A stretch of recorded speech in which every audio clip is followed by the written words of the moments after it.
Կարող ես պատկերացնել մի ապրանքանիշ, որը չի փորձում ստիպել ընդունել ուրիշի կարծիքը։ Փոխարենը, այն պարզապես նստեցնում է մարդկանց նույն սեղանի շուրջ ու թողնում, որ իրենք խոսեն։ Հեյնիկենը կազմակերպեց սոցիալական փորձ, հավաքելով արմատապես տարբեր աշխարհայացք ունեցող մարդկանց։ Մեկը ֆեմինիստ, մյուսը հակաֆեմինիստ, մեկը էկոակտիվիստ, մյուսը կլիմայի փոփոխությունը ժխտող, մեկը տրանսեքսուալ, մյուսը նատուրալ, ով տանել չի կարողանում այդ ամենը։ Նրանք սկզբում ոչինչ չգիտեին իրար մասին։ Ուղղակի կառուցում էին միասին, աշխատում, ծիծաղում եւ այլն։ Բայց հետո ամեն ինչ փոխվեց, երբ լսեցին եւ տեսան նախապես նկարահանված միմյանց իրական կարծիքները։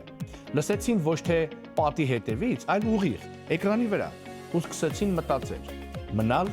թե գնալ։ Ոչ մեկը չհեռացավ։ Բոլորն ընտրեցին բացել գարեջուրը ու շարունակել խոսակցությունը։ Ոչ թե համաձայնվելու համար, այլ միմյանց հասկանալու։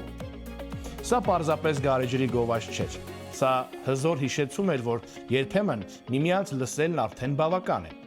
որ բրենդը կարող է լինել միավորող, ոչ թե բաժանող, ու մարքեթինգը կարող է փոխել իրականությունը, եթե համարձակվես դուրս գալ ստանդարտներից։